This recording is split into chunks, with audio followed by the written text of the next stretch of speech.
Vamos então, irmãos, abrir as nossas Bíblias em 1 Coríntios, capítulo 15. 1 Coríntios, capítulo 15. Nós vamos ler do versículo 1 até o versículo 19.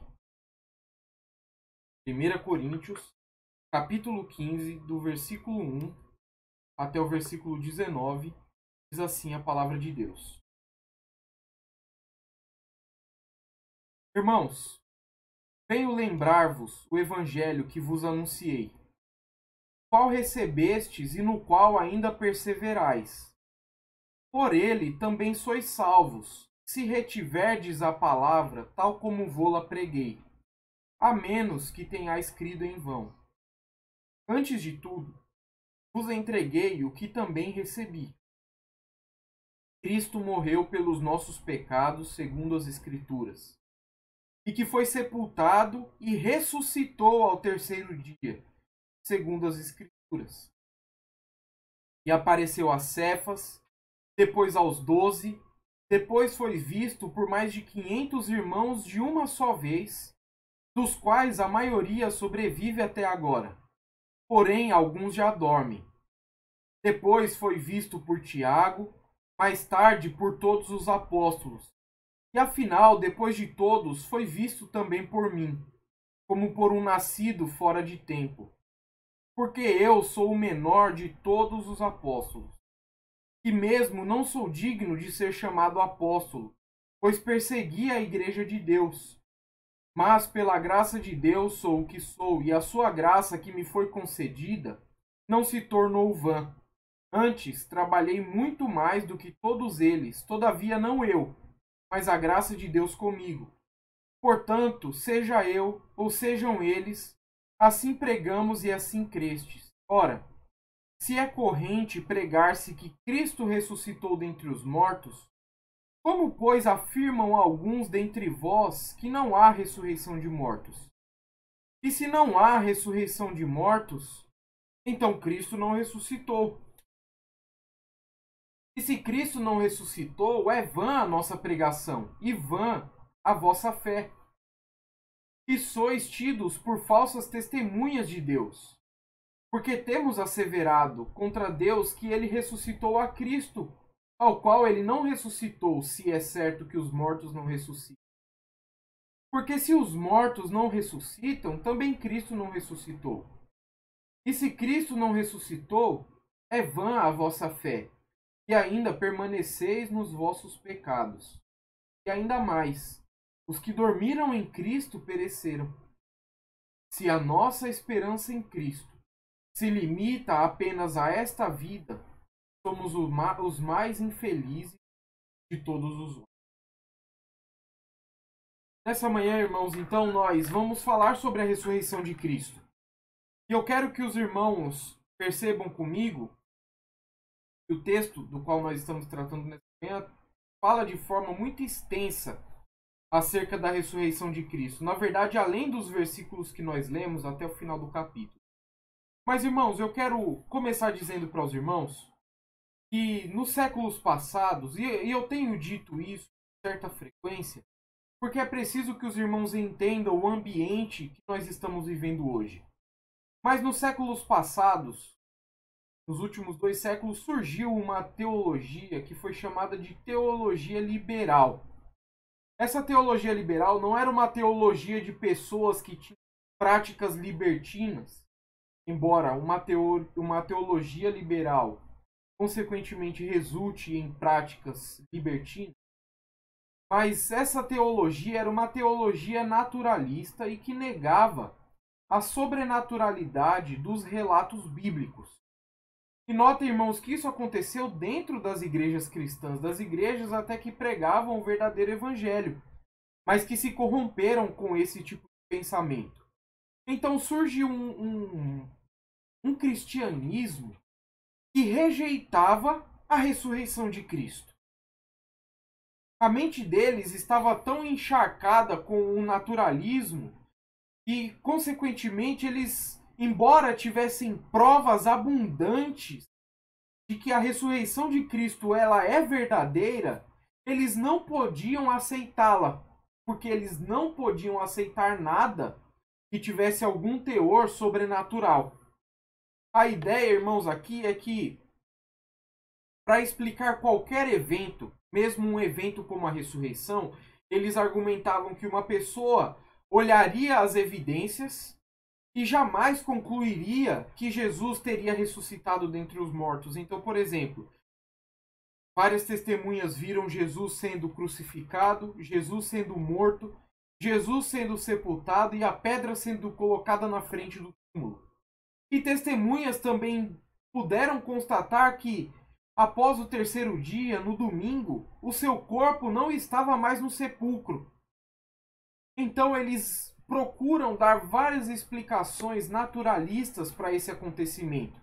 Uns dizendo que o corpo de Jesus foi roubado, outros dizendo que Jesus na verdade não morreu, mas que ele permaneceu vivo, outros concebendo diversas teorias diferentes, mas todas elas com o intuito de negar que Jesus de fato tenha ressuscitado.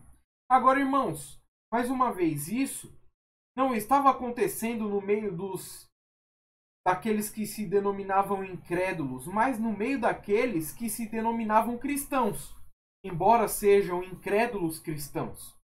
E o que eu quero chamar a atenção dos irmãos aqui é que, apesar desses pensamentos que surgiram nos últimos 2 séculos, a pregação cristã ortodoxa, ou seja, a pregação cristã coerente com a doutrina da palavra de Deus, durante todos os séculos, mesmo naquelas seitas mais radicais, foi de que, de fato, Cristo ressuscitou.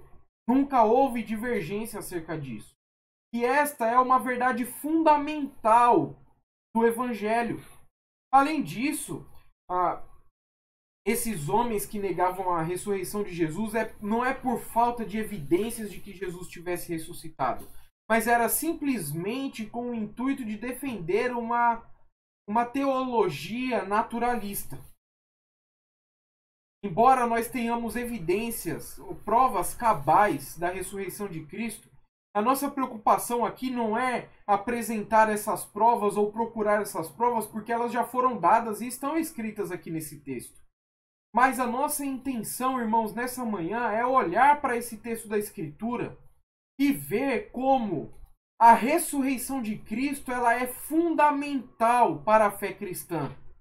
Não existe fé cristã sem a concepção da ressurreição de Cristo.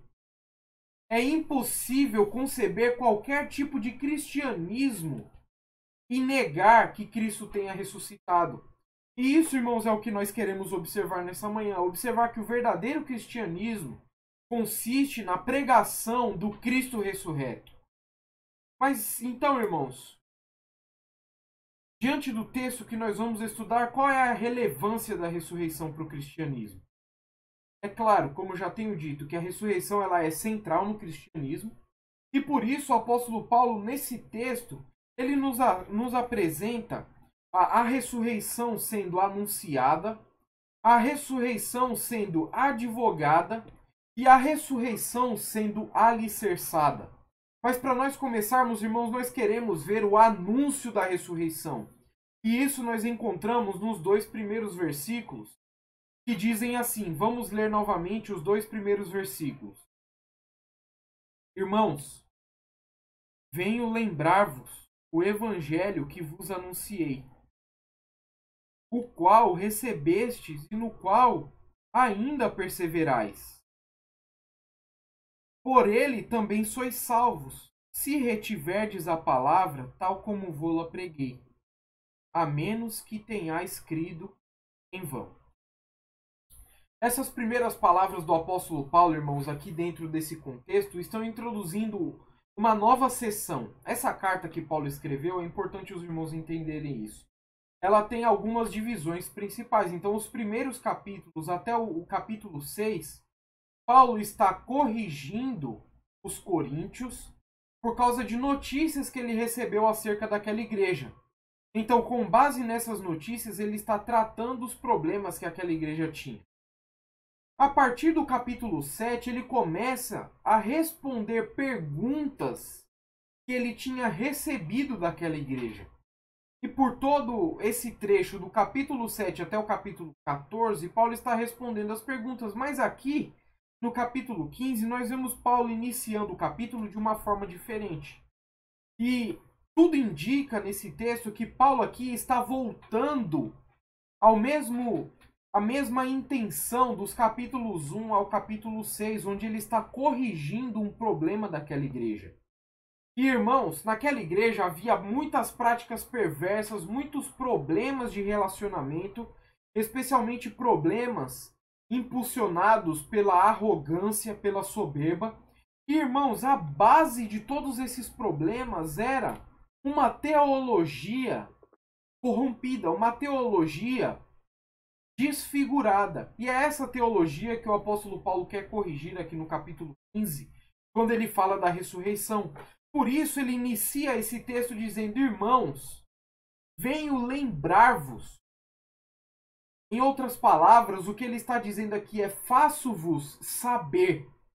Ele está querendo fazer com que aqueles irmãos se lembrem, que tragam de volta à mente, não uma mensagem nova que eles não conheciam, mas pelo contrário, Paulo está querendo fazer com que eles retomem aquela mensagem que eles receberam quando Paulo esteve no meio deles pregando o evangelho.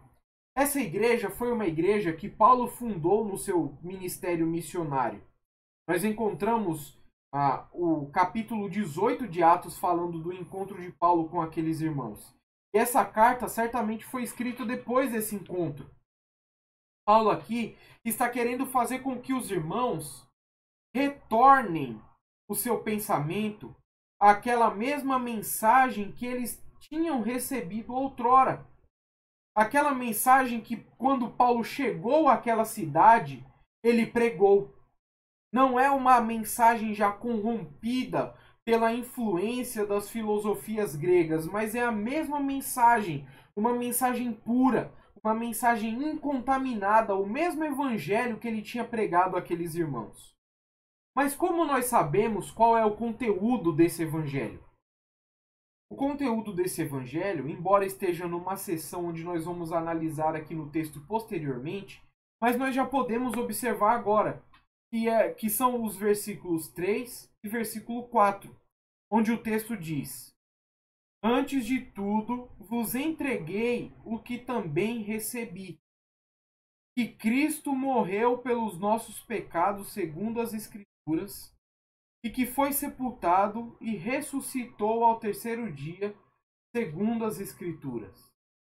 Qual era o evangelho que Paulo pregou aos coríntios? Está aqui nesse texto. Ele disse que entregou para os irmãos o que ele mesmo tinha recebido. E a mensagem é essa: Cristo morreu por nossos pecados, foi sepultado e ressuscitou ao terceiro dia. Essa era a mensagem, uma mensagem simples, uma mensagem sem muitos desenvolvimentos filosóficos, uma mensagem que relata fatos que demonstram a obra expiatória de Cristo, ou seja, uma obra que tinha por intuito cancelar os nossos pecados através de um sacrifício que foi realizado por Cristo e através da sua vitória, a ressurreição. Essa era a mensagem do evangelho que Paulo queria que aqueles irmãos lembrassem. E ele continua o versículo 1 dizendo assim: faço-vos lembrar o evangelho que vos anunciei. Esse evangelho, então, irmãos, como nós já temos dito, é o mesmo evangelho que Paulo estava pregando para aqueles irmãos. Era o evangelho que ele pregava em todos os locais onde ele chegava. Ele não tinha uma mensagem diferente para cada público que ele encontrava. Pelo contrário, aonde quer que ele fosse, ele anunciava a mesma mensagem. E essa mensagem, longe de ser uma mensagem adaptada à filosofia grega, ou mesmo aos preconceitos dos judeus, ela era uma mensagem pura. No capítulo 1 de 1 Coríntios, versículo 22 e versículo 23, o texto diz assim: porque tanto os judeus pedem sinais, como os gregos buscam sabedoria. Mas nós pregamos a Cristo crucificado, escândalo para os judeus, loucura para os gentios. Qual era então essa mensagem que Paulo anunciava? Cristo crucificado, concordando inclusive com aquilo que nós lemos no versículo 3 e versículo 4 aqui do capítulo 15. E, irmãos, essa mensagem que Paulo pregava era exatamente a mensagem que aqueles irmãos tinham recebido. Não era uma mensagem modificada, mas era a mensagem que conduziu aqueles irmãos à salvação. Essa palavra, ela indica uma ação do passado, uma ação que começou e foi concluída. Então foi algo que eles tomaram para si em um determinado momento. E essa mensagem era a mensagem pela qual os coríntios se converteram. Era a mensagem que eles receberam.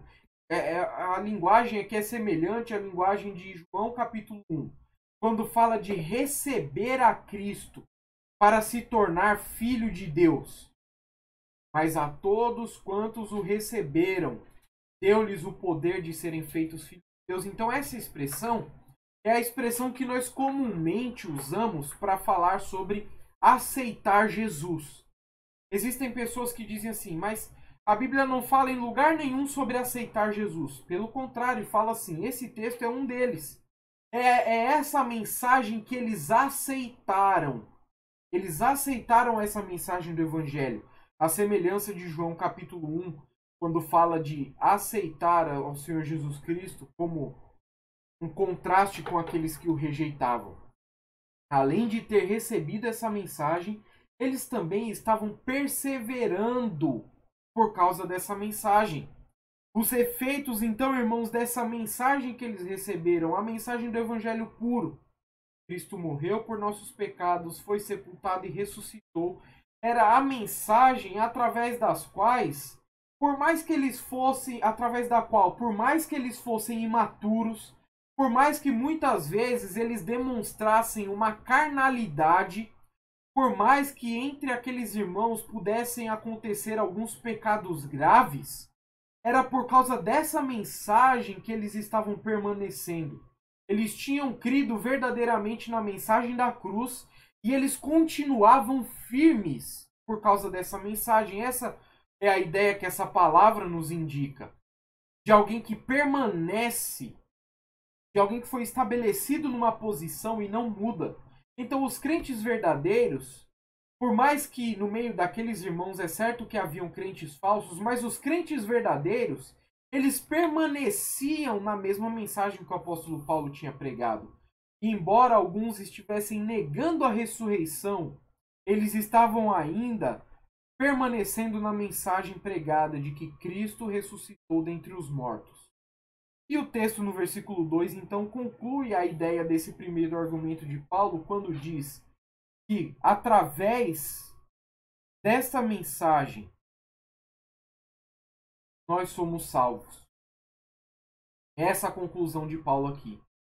A mensagem que ele entregou, a mensagem que receberam, a mensagem na qual eles permaneciam firmes, é a mensagem através da qual eles estavam sendo salvos. Essa é a mensagem do texto. Por fim, então, esse evangelho era o evangelho que trazia a salvação. Era o evangelho que realmente estava livrando eles do pecado, livrando eles da condenação e garantindo para eles a vida eterna. É aqui que Paulo, então, introduz duas condições. Porque ele quer mostrar que essa mensagem salvava, mas não salvava pessoas que aderiam dois tipos de comportamento. E ele coloca aqui nesse texto, então, dois se. O primeiro se desse texto é se retiverdes a palavra, tal como vô-la preguei. Ou seja, Paulo está falando que os coríntios eles eram salvos se eles estivessem guardando aquela palavra da mesma forma como ela tinha sido anunciada por Paulo. Ou seja, uma palavra sem corrupções e sem alterações. Uma palavra sem adulterações. Uma mensagem pura, como eu tenho dito. Uma mensagem imaculada. Não importa quão parecida podia ser a filosofia dos gregos, nem mesmo as concepções dos judeus que tentavam acrescentar a lei ao evangelho.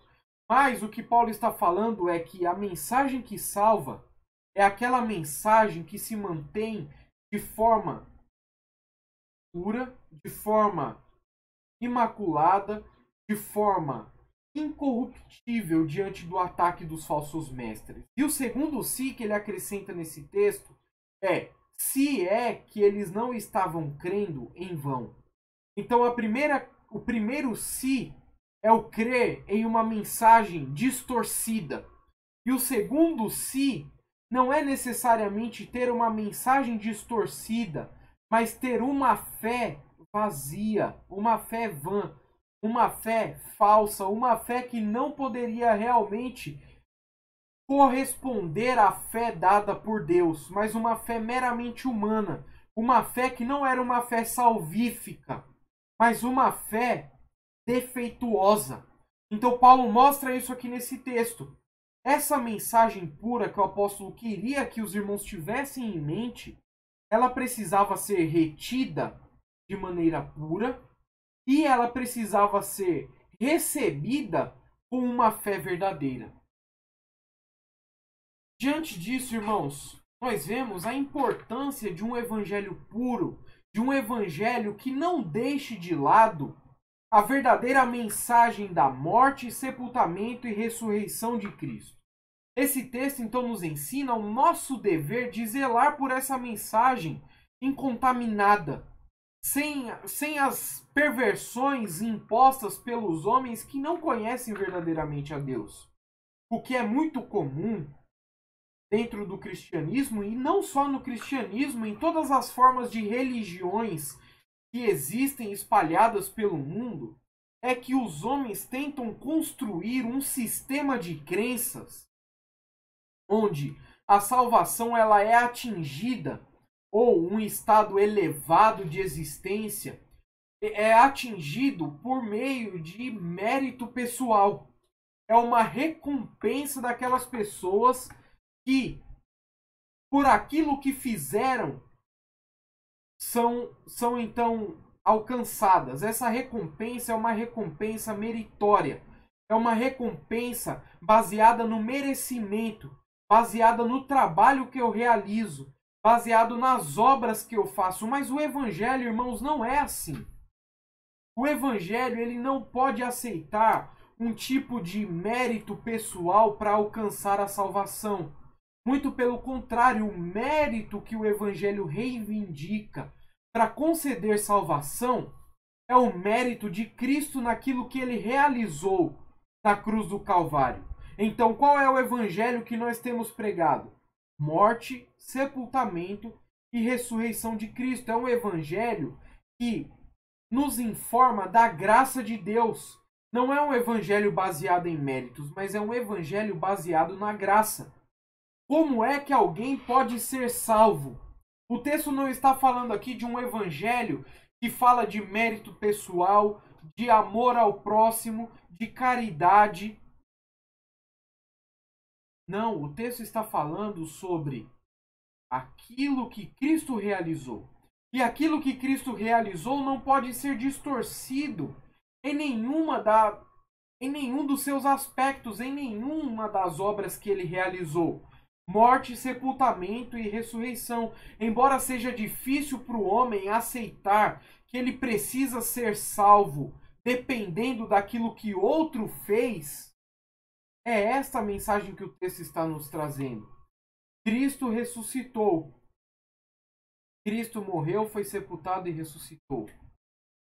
Essa é a mensagem que nós temos pregado e essa é a mensagem que conduz verdadeiramente à salvação. Os evangelhos corrompidos, eles não conduzem à salvação. Existem pessoas que creem em uma mensagem corrompida e existem pessoas, como já temos visto no texto, que têm uma fé falsa. Mas observe, irmãos, que existem pessoas que creem numa mensagem distorcida. E nesses sistemas que são desenvolvidos, o que nós aprendemos, nós percebemos, é que se constrói uma mensagem que sutilmente altera as verdades fundamentais do Evangelho, como, por exemplo, a ressurreição de Cristo, a divindade de Cristo, a morte vicária de Cristo. Inclusive, algumas das cartas no Novo Testamento alertam quanto a alterações semelhantes a essas que eram feitas no Evangelho. Essas mensagens corrompidas, elas podem acrescentar elementos ou elas podem retirar elementos fundamentais do Evangelho. É o exemplo daquilo que acontece no catolicismo romano. Se nós apresentarmos essa mensagem para qualquer católico romano, Cristo morreu pelos nossos pecados, foi sepultado e ressuscitou ao terceiro dia, nenhum deles vai dizer que não crê nessa mensagem. Você pode perguntar para qualquer cristão, para a maioria dos cristãos no Brasil, e eles não vão negar essa fórmula que nós encontramos aqui nesse texto. Todos eles responderão igualmente que creem nessa mensagem. Mas então nós nos perguntamos por que é que essas pessoas não são salvas? Notem, irmãos, que o erro deles não consiste simplesmente em remover algum dos aspectos fundamentais da obra de Cristo, mas consiste em acrescentar.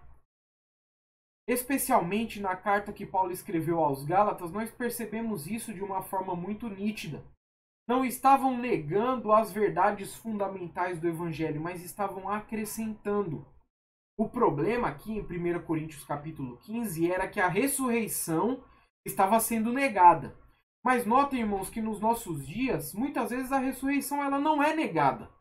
A ideia que muitas vezes nós encontramos nos dias atuais é as pessoas procurando acrescentar aspectos novos ao Evangelho. E o principal deles é a prática de boas obras, como nós já temos visto. Então Paulo diz em Gálatas capítulo 2, 21, não anula a graça de Deus, pois se a justiça é mediante a lei, ou seja, pela realização de boas obras, segue-se que Cristo morreu em vão. Irmão, se nós alterarmos qualquer aspecto daquilo que Cristo realizou, nós estamos invalidando a necessidade da sua morte na cruz. Avançando aqui, irmãos, existem pessoas que creem, mas creem em vão. São pessoas que têm aquela fé semelhante à fé do diabo e seus anjos. Uma fé que não salva verdadeiramente, uma fé vazia. Uma fé que talvez até conheça o verdadeiro evangelho, mas uma fé que nunca promoveu o novo nascimento. São pessoas que aparentemente são crentes, mas pessoas que nunca de fato depositaram a sua confiança em Cristo. E Paulo, irmãos, ele continua. Além de falar do anúncio do evangelho, agora ele advoga a mensagem do evangelho, ou seja, ele vai defender os aspectos fundamentais da mensagem do evangelho. E o aspecto que ele tem em vista aqui nesses próximos versículos é a ressurreição de Cristo. E para isso ele vai apresentar algumas provas para a ressurreição de Cristo. Então vamos ler agora, irmãos, os versículos 3 até o versículo 11, onde Paulo diz o seguinte: antes de tudo vos entreguei o que também recebi, que Cristo morreu pelos nossos pecados segundo as Escrituras, e que foi sepultado e ressuscitou ao terceiro dia segundo as Escrituras, e apareceu a Cefas e depois aos 12, e depois foi visto por mais de 500 irmãos de uma só vez, dos quais a maioria sobrevive até agora. Porém, alguns já dormem. Versículo 7. Depois foi visto por Tiago, mais tarde por todos os apóstolos, e afinal, depois de todos, foi visto também por mim, como por um nascido fora de tempo. Porque eu sou o menor dos apóstolos, e mesmo não sou digno de ser chamado apóstolo, pois persegui a igreja de Deus. Mas pela graça de Deus sou o que sou. E a sua graça, que me foi concedida, não se tornou vã. Antes trabalhei muito mais do que todos eles, todavia não eu, mas a graça de Deus comigo. Portanto, seja eu ou seja eles, assim pregamos e assim crestes. Afinal, irmãos, Paulo está transmitindo aos coríntios o evangelho que ele mesmo tinha recebido. Esse evangelho que ele recebeu, ele não recebeu através de outras pessoas, ele não recebeu através mesmo dos outros apóstolos que tinham vivido com Jesus. Pelo contrário, em Gálatas capítulo 1, versículo 11, Paulo diz: Faço-vos, porém, irmãos, saber o evangelho que por mim foi anunciado, que não é segundo o homem. Porque eu não o recebi nem o aprendi de homem algum, mas mediante a revelação de Jesus Cristo. Então, irmãos, essa mensagem que Paulo anunciava era a mensagem recebida diretamente de Deus. Uma mensagem que veio diretamente de Deus. Agora Paulo começa então a fazer a sua defesa dessa mensagem que não tinha origem entre os homens, tinha uma origem divina, mas a mensagem que afirmava aquilo que os coríntios, alguns dentre eles, estavam negando. E essa mensagem é a mensagem de que Cristo ressuscitou. E ainda, irmãos, quando o apóstolo Paulo fala que recebeu o que ele estava entregando, ele está falando aqui, fazendo já alusão do encontro pessoal que ele teve com Cristo. Em Atos capítulo 9, nós vemos que Paulo, no intuito de perseguir os crentes, ele estava a caminho de Damasco e Cristo apareceu. Cristo apareceu para ele e ali naquele momento ele foi salvo. Mas vamos continuar, irmãos, porque agora Paulo apresenta as testemunhas da ressurreição de Cristo. E aqui no versículo 3 e versículo 4 nós encontramos a primeira testemunha. E a primeira testemunha que Paulo traz são as Escrituras. Observe só, irmãos, que Paulo fala que Cristo, no versículo 3 e 4, morreu pelos nossos pecados, segundo as Escrituras. Ele diz ainda que foi sepultado e ressuscitou ao terceiro dia, segundo as Escrituras. A mensagem que Paulo estava anunciando, longe de ser uma mensagem diferente da mensagem contida no Antigo Testamento, era uma mensagem que era coerente, que era segundo as Escrituras. Então essa é a primeira testemunha de Paulo. A testemunha de Paulo era a Escritura. Paulo mostra que desde o passado isso já estava sendo anunciado. Agora, irmãos, nós não temos aqui de forma clara qual é o texto do Antigo Testamento que Paulo tem em mente. Mas nós podemos fazer aqui algumas suposições.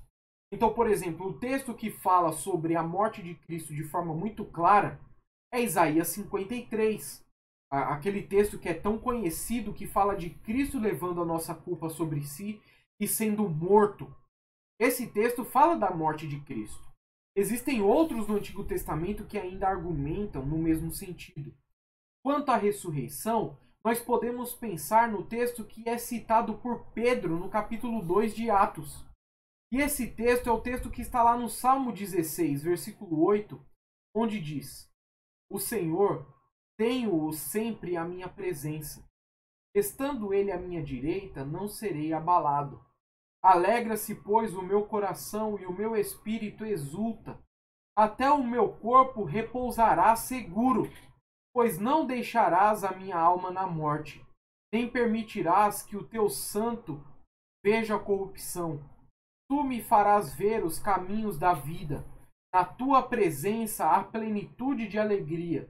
Na tua destra, delícias perpetuamente. Então esse texto aqui que indica que Cristo não ficaria abandonado na morte, mas que de fato ele ressuscitaria. Por isso, irmãos, existem outros textos no Antigo Testamento que não cabe aqui nós mencionarmos agora, mas possivelmente essas são as testemunhas que Paulo está aludindo aqui para mostrar que o Antigo Testamento é a primeira testemunha acerca da ressurreição de Cristo. Continuando, Paulo apresenta então as próximas testemunhas. E do versículo 5 até o versículo 7, nós vemos aqui, irmãos, Paulo apresentando um mar de testemunhas. Muitas testemunhas ele traz aqui nesse texto. E as testemunhas que ele traz agora são testemunhas oculares da morte de Cristo. Os irmãos vão notar que a partir do versículo 5 até o versículo 7, o texto diz: e apareceu, no versículo 4, no versículo 5, aliás, e no restante dos versículos ele diz: e foi visto. Na verdade, irmãos, essa daqui no texto grego, é a mesma palavra. A mesma palavra que aparece 4 vezes aqui para descrever qual foi a experiência de cada uma dessas testemunhas. Então, a primeira experiência que aparece aqui no versículo 5 é a mesma do versículo 6, do versículo 7 e do versículo 8. E essa experiência, irmãos, é uma experiência de constatar algo pelo sentido da visão.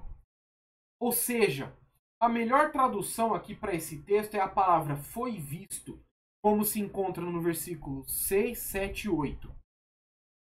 A palavra aparecer, ela pode dar a ideia de alguém que se tornou visível, mas que não necessariamente foi visto.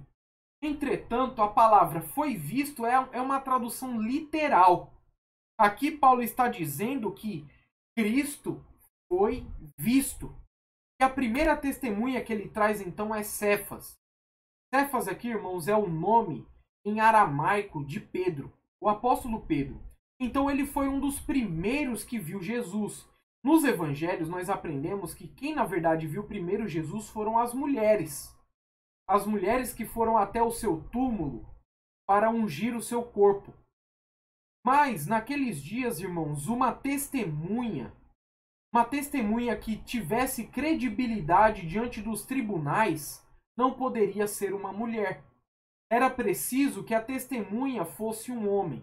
Então, os evangelhos trazem essas testemunhas porque para nós essas testemunhas são válidas.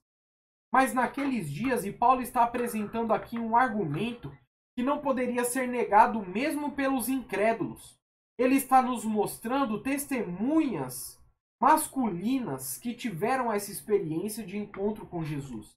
E por isso ele fala que, em primeiro lugar, ele apareceu a Pedro. Em primeiro lugar aqui na nossa ordem do texto. Depois, irmãos, além de ter aparecido para Pedro, Jesus ele foi visto também pelos 12. Quem são os 12? Os 12 são os 12 discípulos. Embora aqui não fossem mais 12, fossem apenas 11, porque Judas já tinha se suicidado, 12 era uma expressão que denominava aquele grupo. Então eles eram chamados de os 12. É claro que perderam um, mas eles continuaram sendo esse grupo, até que depois a eleição de Matias foi realizada e o grupo de 12 foi constituído novamente. Então, Pedro, os 12. E agora, irmãos, no versículo 6, ele diz assim: depois foi visto por mais de 500 irmãos, de uma só vez, dos quais a maioria sobrevive até agora. Porém, alguns já dormem. Irmãos, Paulo está nos dando aqui uma base muito sólida das testemunhas de Jesus Cristo ressurreto. Mas quando chega no versículo 6, ele não apenas nos apresenta algumas testemunhas que pudessem confirmar que Cristo de fato ressuscitou, mas ele apresenta uma evidência exagerada. Paulo, ele traz aqui uma evidência que transborda a necessidade que qualquer tribunal exigiria para constatar um fato como uma verdade. Paulo aqui, irmãos, nesse versículo, ele extrapola a necessidade das testemunhas que seriam suficientes para provar que Cristo de fato ressuscitou. Então, irmãos, aqui quando Paulo traz essa afirmação de que Cristo ressurreto apareceu para mais de 500 pessoas, Paulo está nos mostrando aqui uma prova que, na verdade, é uma prova incontestável. uma prova que poderia ser averiguada pelas pessoas que não criam na ressurreição naqueles dias. Vejam, irmãos, que ele diz que algumas daquelas pessoas, algumas daquelas 500 pessoas que viram Jesus, morreram. Alguns deles morreram. A palavra dormir aqui é um eufemismo, é uma forma branda de falar da morte. Mas percebam que a maioria ainda estava viva. Por que Paulo está dizendo isso? Paulo está dizendo isso para mostrar que quem quer que fosse, com qualquer que fosse a intenção, poderia inquirir essas pessoas acerca da ressurreição e obter delas o testemunho de que o fato dele ter ressuscitado era verídico ou não. Irmãos, talvez uma pessoa possa ter uma alucinação. Talvez um grupo pequeno de pessoas possa dizer ter tido uma alucinação. Agora, nunca foi visto um grupo tão grande de pessoas ter tido a mesma alucinação e ainda mais colocar as suas próprias vidas em perigo para defender a visão que eles tiveram. Por isso, irmãos, essa prova que Paulo traz aqui é uma prova muito forte, muito contundente acerca da ressurreição de Cristo. E ele continua no texto dizendo que Tiago também viu. Quem era Tiago? Tiago aqui, irmãos, embora não seja o único Tiago, ele provavelmente é o irmão de Jesus que aparece também em Atos capítulo 15, como o pastor da igreja de Jerusalém, e o Tiago que escreveu a epístola de Tiago. E como irmão de Jesus, durante o ministério terreno de Cristo, ele foi um incrédulo, mas é bem provável que aqui que na ressurreição de Cristo ele tenha se convertido. Ele também é uma das testemunhas que poderia ser consultada para constatar a ressurreição de Cristo. Por fim, Paulo fala aqui de um grupo de apóstolos. Ele já falou dos 12 anteriormente, então é bem possível que, e na verdade, essa é a intenção dele aqui, dizer que esses apóstolos, eles são o grupo daquelas pessoas que não são aqueles que têm o ofício de apóstolo, mas são aqueles que eram enviados, porque a palavra apóstolo significa enviados. Então, outras testemunhas aqui. No livro de Lucas, no Evangelho de Lucas, nós vemos que Jesus comissionou 70 pessoas e as enviou para pregar o Evangelho. Então, é bem provável que esse seja o grupo que Paulo tenha em mente aqui. E por último, irmãos, o testemunho do próprio Paulo. Ele, como alguém que gozava da credibilidade entre aquelas pessoas, embora essa credibilidade seja questionada e em 2 Coríntios ele defenda a sua posição como apóstolo, aqui ele está dizendo que ele também viu a Cristo ressurreto. E ele diz aqui, na continuidade do texto, que ele não está dizendo isso para procurar se promover ou para procurar dizer que ele é melhor do que os outros, embora ele tenha trabalhado mais do que os outros. Mas ele está mostrando que isso é simplesmente o fruto da graça de Deus. A graça de Deus derramada sobre ele, que era tão pequeno. Ele diz ainda que nasceu fora de tempo. Alguns fazem uma discussão muito grande em cima disso para procurar entender o que significa nascido fora de tempo. Mas, irmãos, está claro aqui no texto que ele está simplesmente mostrando que ele não é como os outros apóstolos, que pôde conviver com Jesus durante o seu ministério terreno. Pelo contrário, Jesus apareceu para ele no momento posterior. É a esse momento que ele está se referindo aqui. Então, pela graça de Deus, Paulo teve também essa experiência. E ele conclui o seu argumento de versículo 11. Portanto, seja eu ou seja eles, assim pregamos e assim crestes. A mensagem da ressurreição ela era comum na pregação dos apóstolos e todos aqueles que se mantinham fiéis a Cristo. Por isso, seja o testemunho de Paulo, seja o testemunho daqueles outros, o testemunho era verdadeiro e essa era a mensagem que era pregada. Irmãos, o que nós podemos trazer para o nosso contexto atual acerca dessas palavras que Paulo ele traz aqui é que a ressurreição de Cristo, ela prova. É claro que existem argumentos filosóficos para defender a existência de Deus, e um desses argumentos, que não é necessariamente filosófico, mas histórico, é a ressurreição de Cristo. A ressurreição de Cristo, ela prova tanto a existência de Deus, como ela prova também a veracidade do cristianismo. Então é um argumento muito forte e contundente, e Paulo aqui ele está usando este argumento das testemunhas da ressurreição de Cristo para provar que de fato Cristo ressuscitou. Alguns apologetas eles vão dizer que os argumentos mais fortes em favor da ressurreição de Cristo são o túmulo vazio, a origem do cristianismo e as testemunhas da aparição de Cristo. Irmãos, não é possível que alguém, diante dessa carta escrita por Paulo, possa dizer que carecia de provas para alicerçar a ressurreição de Cristo. Muito pelo contrário, o que nós estamos vendo nesse texto é uma das maiores provas de que o cristianismo é de fato verdadeiro, uma das maiores provas que Paulo jogou na cara daqueles que estavam em Corinto e estavam rejeitando a ressurreição. Ele estava mostrando para eles: vão e confiram com a abundante quantidade de testemunhas que Cristo ressuscitou. Então, os muçulmanos negam a ressurreição de Cristo, os ateus negam a ressurreição de Cristo. Como nós falamos no início, os cristãos liberais negam a ressurreição de Cristo, mas, irmãos, todos esses homens têm se levantado para questionar a veracidade da ressurreição de Cristo, mas o fato é que em 2000 anos de história, ninguém foi capaz de calar essas testemunhas.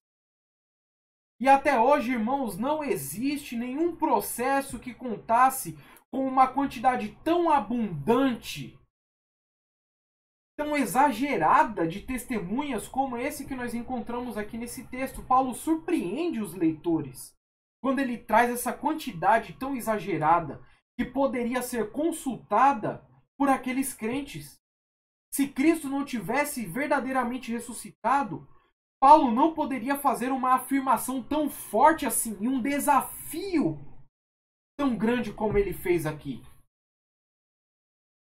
Irmãos, notem que, para os irmãos terem uma noção do exagero do argumento que Paulo está trazendo aqui, é que talvez exista mais pessoas que testemunhassem em favor da ressurreição de Cristo do que pessoas que possam testemunhar de que nós, nesse momento, estamos agora participando desse culto.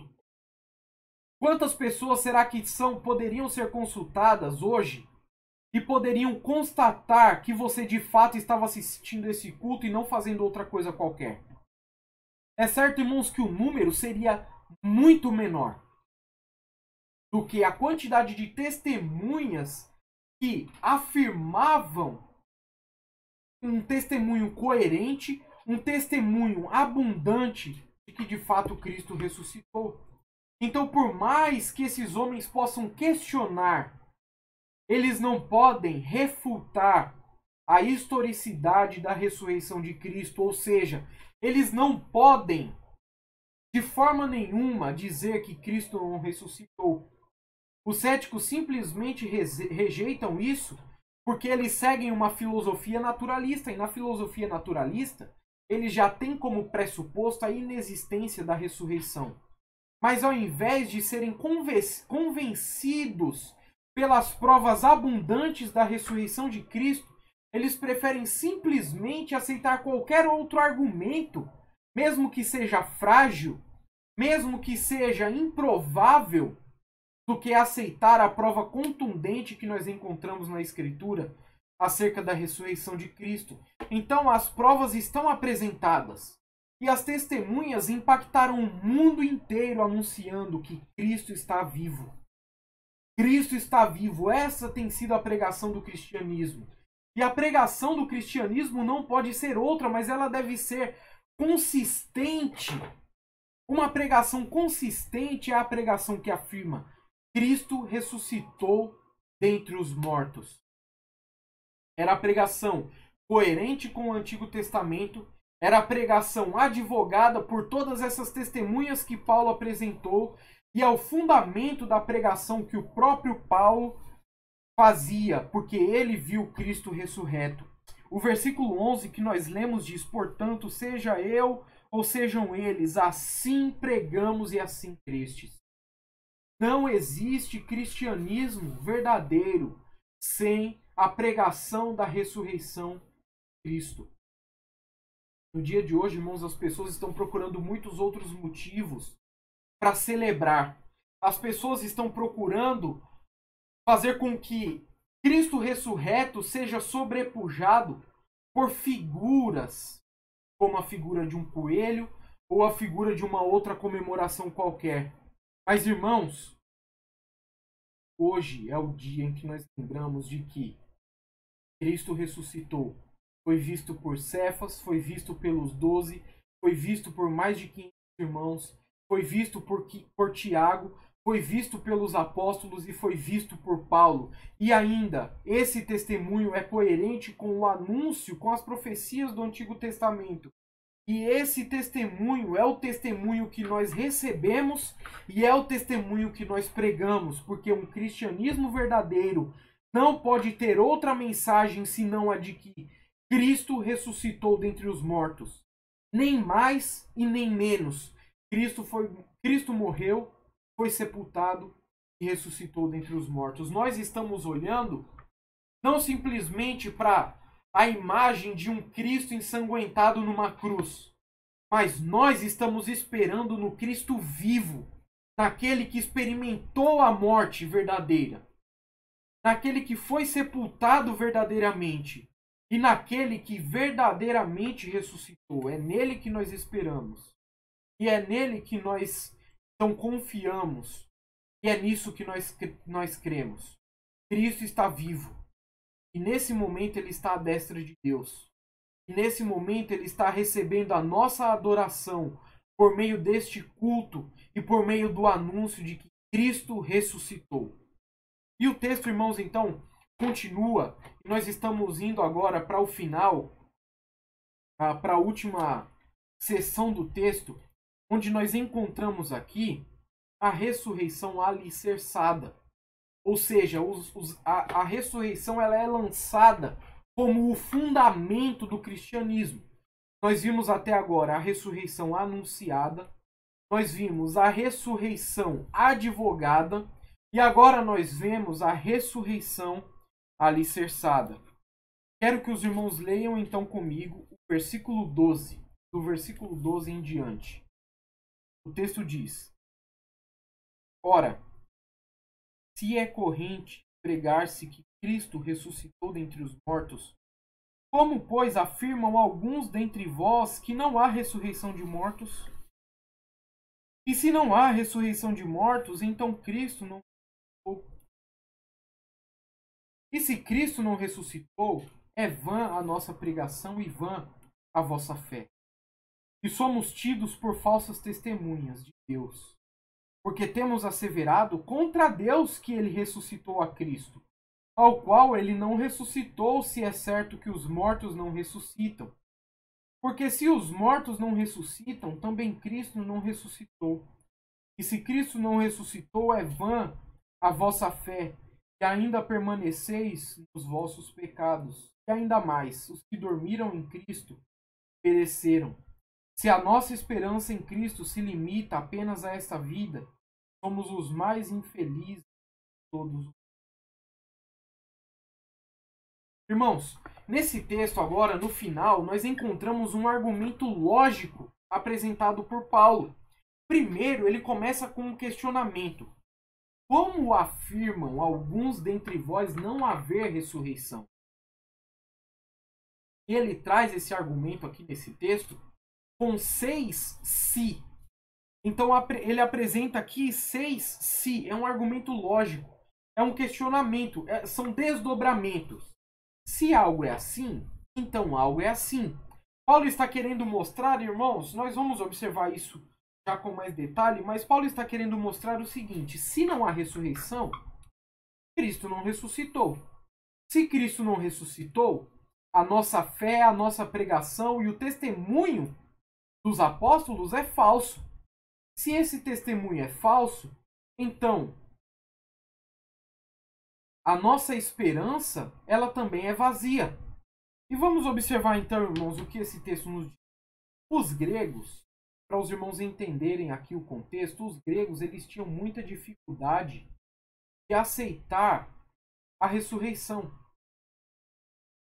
A filosofia grega, ela não concebia a possibilidade de ressurreição. E um determinado escritor, ele alista as filosofias gregas, também o pensamento judaico daqueles dias. Os epicureus, eles negavam qualquer possibilidade de vida depois da morte. Por isso, ressurreição era algo inconcebível. Os estoicos criam que a alma do indivíduo se fundia com a divindade após a morte. E isso equivalia à existência, à perda da existência individual, ou seja, eu deixava de ser um indivíduo para me unir ao todo. Então eles também não podiam conceber a ressurreição. Os platônicos, eles negavam a possibilidade de ressurreição porque para eles a realidade era algo que transcendia o mundo agora. O mundo agora era só uma sombra de um mundo superior espiritual. Então, para eles também não fazia sentido retornar à carne, à materialidade.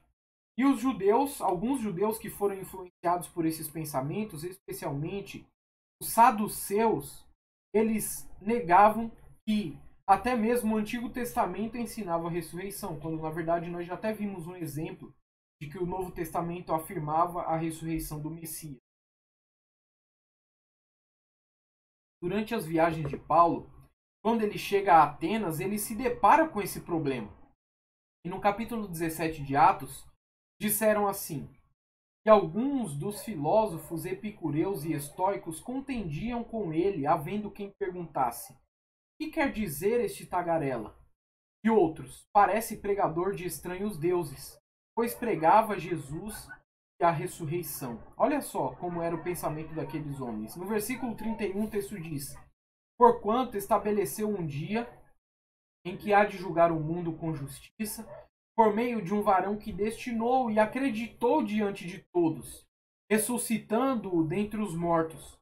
Quando ouviram falar de ressurreição de mortos, uns escarneceram e outros disseram, a respeito disso te ouviremos noutra ocasião. Então Paulo foi zombado quando ele defendeu a ressurreição, e Corinto, como uma cidade grega, era uma cidade que estava completamente imersa nesse tipo de pensamento e, consequentemente, essas pessoas começaram a adentrar a igreja tentando incutir esse tipo de filosofia de que a ressurreição não existia. Então, Paulo faz aqui, irmãos, os seus 6 argumentos da seguinte forma. Se está sendo pregado que Cristo ressuscitou, como afirmam que não há ressurreição? Se não há ressurreição, Cristo não ressuscitou. Se Cristo não ressuscitou, é vã a pregação, a fé e todos são falsas testemunhas. Se os mortos não ressuscitam, Cristo não ressuscitou. Se Cristo não ressuscitou, a fé é vã, nós ainda permanecemos nos nossos pecados e os que dormiram, ou seja, os que morreram, pereceram. E se a nossa esperança se limita só nessa vida, ou seja, não em uma ressurreição, nós somos os mais miseráveis de todos. Irmãos, se nós tirarmos a ressurreição do cristianismo, a nossa fé se torna vã, a nossa pregação se torna vã, os testemunhos dados pelos apóstolos se tornam falsos, nós ainda continuamos debaixo dos nossos pecados, as pessoas que morreram, elas pereceram, e nós somos os mais miseráveis de todos os homens. Em outras palavras, irmãos, se alguém nega que existe, que a ressurreição não existe, essa pessoa automaticamente está negando a ressurreição de Cristo. Se cair a ressurreição, todo o cristianismo cai.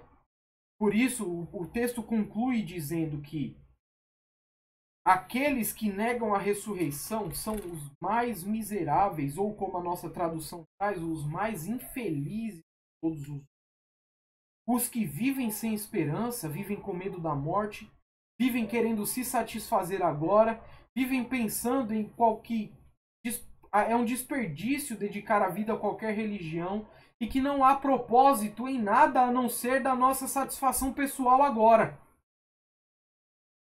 E Paulo, ele segue nessa linha de raciocínio mostrando, olha, se Cristo não ressuscitou, olha aqui ainda no capítulo 15, versículo 30. E por que também nós não nos expomos a perigos a toda hora? Paulo está mostrando aqui que eles corriam perigo para defender essa mensagem da ressurreição. Versículo 31. Dia após dia morro. Eu protesto, irmãos, pela glória que tenho em vós outros, em Cristo Jesus nosso Senhor. Se como homem lutei em Éfeso com feras, que me aproveita isso? Se os mortos não ressuscitam, comamos e bebamos, que amanhã morreremos. Não vos enganeis, as más conversações corrompem os bons costumes. Pessoas que vivem com esperança somente nessa vida são pessoas dignas de pena. O desespero, irmãos, dessas pessoas é visível. Muitas pessoas hoje no mundo, por mais que até tenham alguma religião, são pessoas que vivem desesperadas, pessoas que vivem com medo de morrer. O contexto que nós vivemos é apropriado para falar sobre isso, porque nós estamos passando por essa pandemia. E nós vemos as pessoas com medo dessa doença, nós vemos as pessoas com medo de perderem os seus bens, nós vemos as pessoas com medo de perderem seus empregos, nós vemos as pessoas com medo de perderem os seus familiares, muitos colocando a sua confiança somente nas coisas desse mundo, esperando somente nas coisas desse mundo. Mas, irmãos, por mais que nós possamos acumular e desfrutar do máximo que conseguimos nesse mundo agora, o fato é que tudo aqui acaba. Tudo aqui fracassa. Tudo aqui tem um prazo limitado.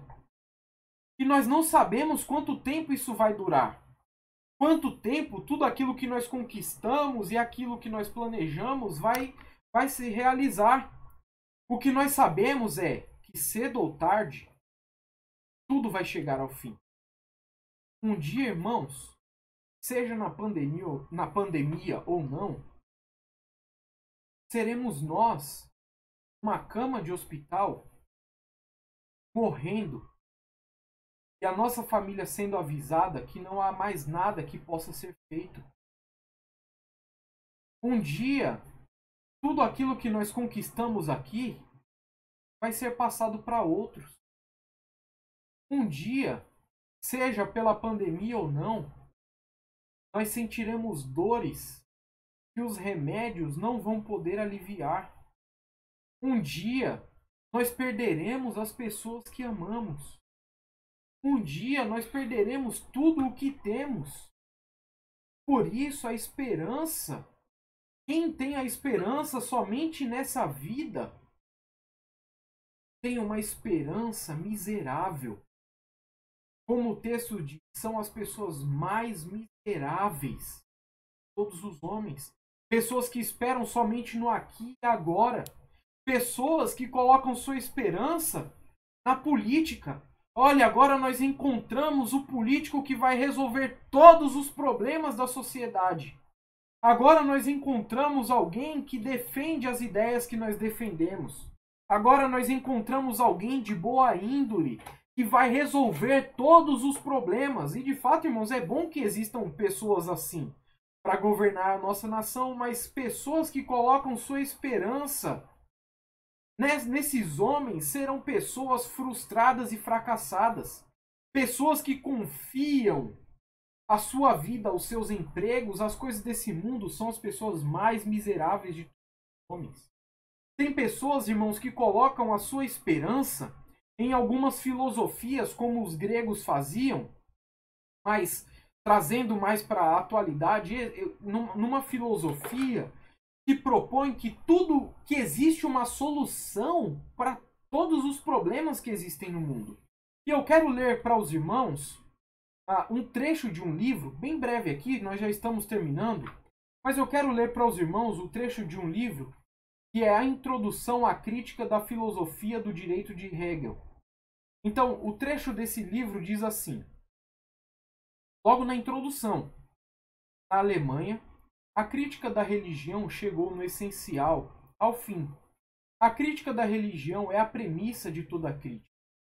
A existência profana do erro ficou comprometida, uma vez refutada sua celestial oratio pro aris et fossis, oração pelo lar e pelo ócio.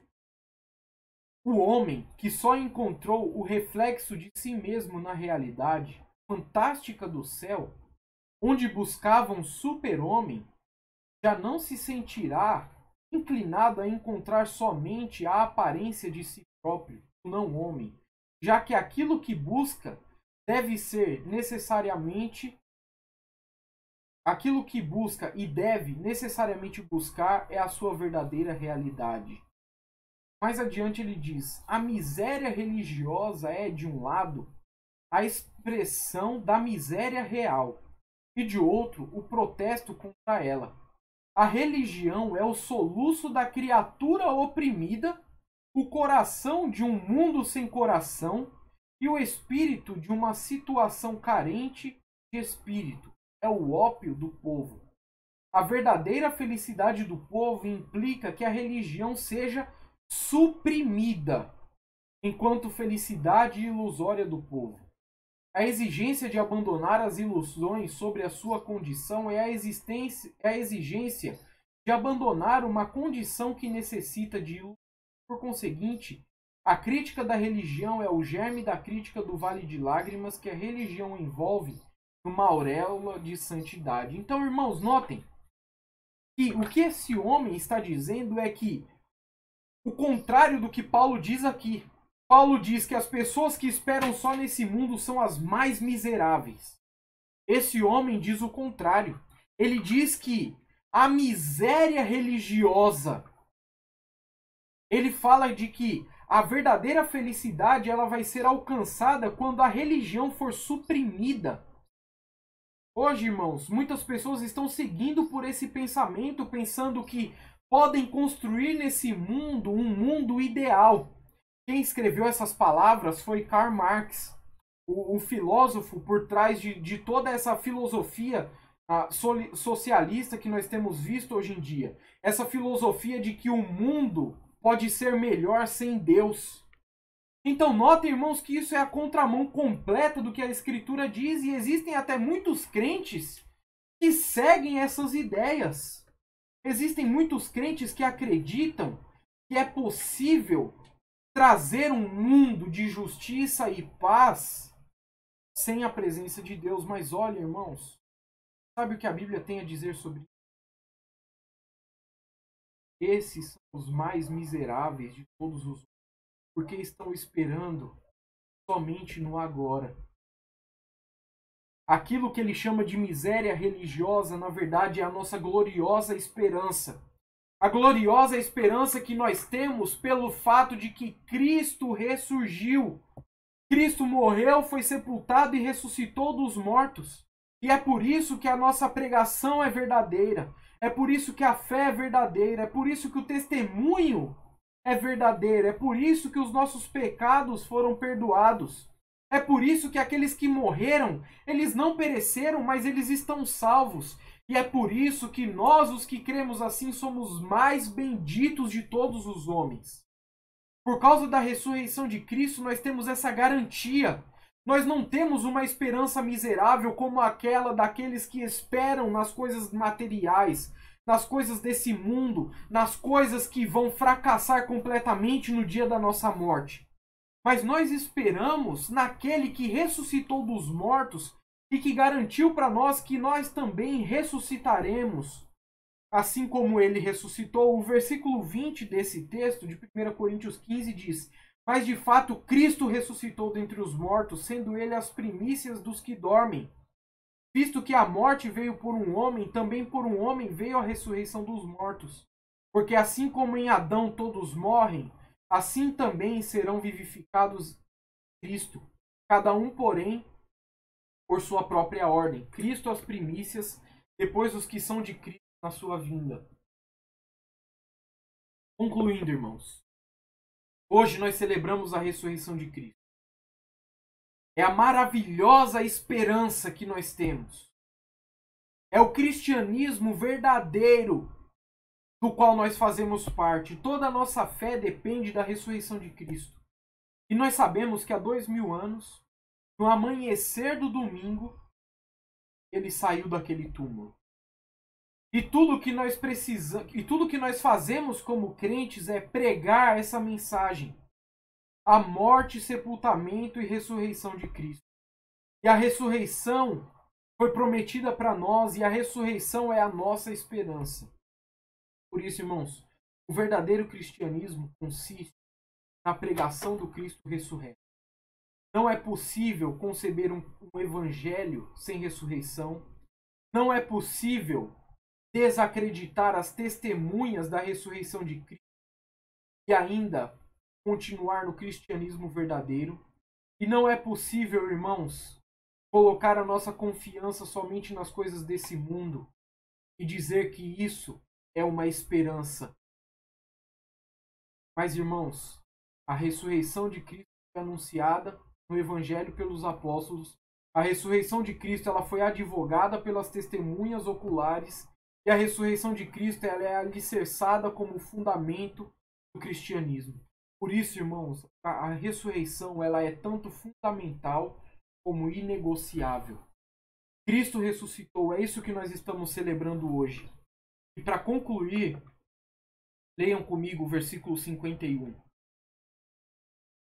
Que diz: Eis que vos digo um mistério. Nem todos dormiremos, mas transformados seremos todos. Num momento, num abrir e fechar de olhos, ao ressoar da última trombeta, a trombeta soará, os mortos ressuscitarão incorruptíveis e nós seremos transformados. Porque é necessário que este corpo corruptível se revista da incorruptibilidade e que o corpo mortal se revista da imortalidade. E quando este corpo corruptível se revestir de incorruptibilidade e o que é mortal se revestir da imortalidade, então se cumprirá a palavra que está escrita: tragada foi a morte pela vitória. Onde está, ó morte, a tua vitória? Onde está, ó morte, o teu aguilhão? O aguilhão da morte é o pecado e a força do pecado é a lei. Graças a Deus que nos dá a vitória por intermédio do nosso Senhor Jesus. Vamos orar.